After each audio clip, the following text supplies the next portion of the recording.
Hello everyone, I Harsh Rathore, Assistant Professor, Sage University Bhopal.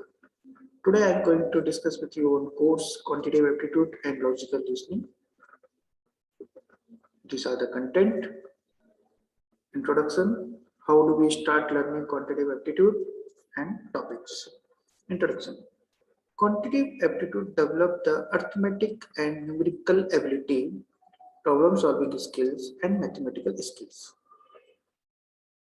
Quantitative aptitude also help to solve maximum number of problems with maximum accuracy and speed. Some of the examples of aptitudes are natural talents, special abilities for doing or learning to do certain kind of things easily and quickly. They have little to do with knowledge or culture or education or even interest. Musical talent and artistic talent are the example of such aptitudes.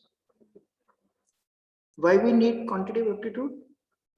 An aptitude test represents a systematic way to judge a candidate mental capability as how he and she perform certain tasks and react to different scenarios. It gives you knowledge of basic concepts of aptitude like numerical computations ability, analytical abilities. Comparison can be made among the other students on the basis of result. So that's why we need quantitative aptitudes for learning many things. How do we start learning quantitative aptitudes? Clear your basics and practice.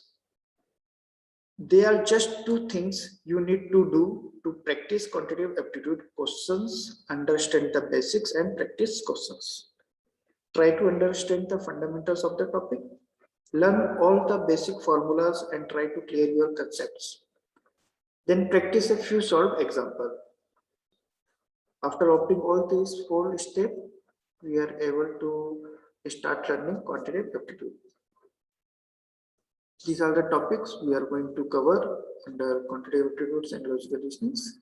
Number system, basic arithmetic, decimals, percentage, ratio, SCF, LCM, discounts, profit and loss, squares, cubes, height and distance, area calculation, calendar, clock, simple interest, partnership, time and work, race and game of skill, boat and streams, train, coordinate geometry, basic equations, speed and distance, progressions, age, chain rules. Basically, we cover all the topics which is essential for preparing the competition exams. Data interpretations, bar charts, pie charts, line charts, and table. So thank you to all. I hope you like this video. We'll meet you on next video.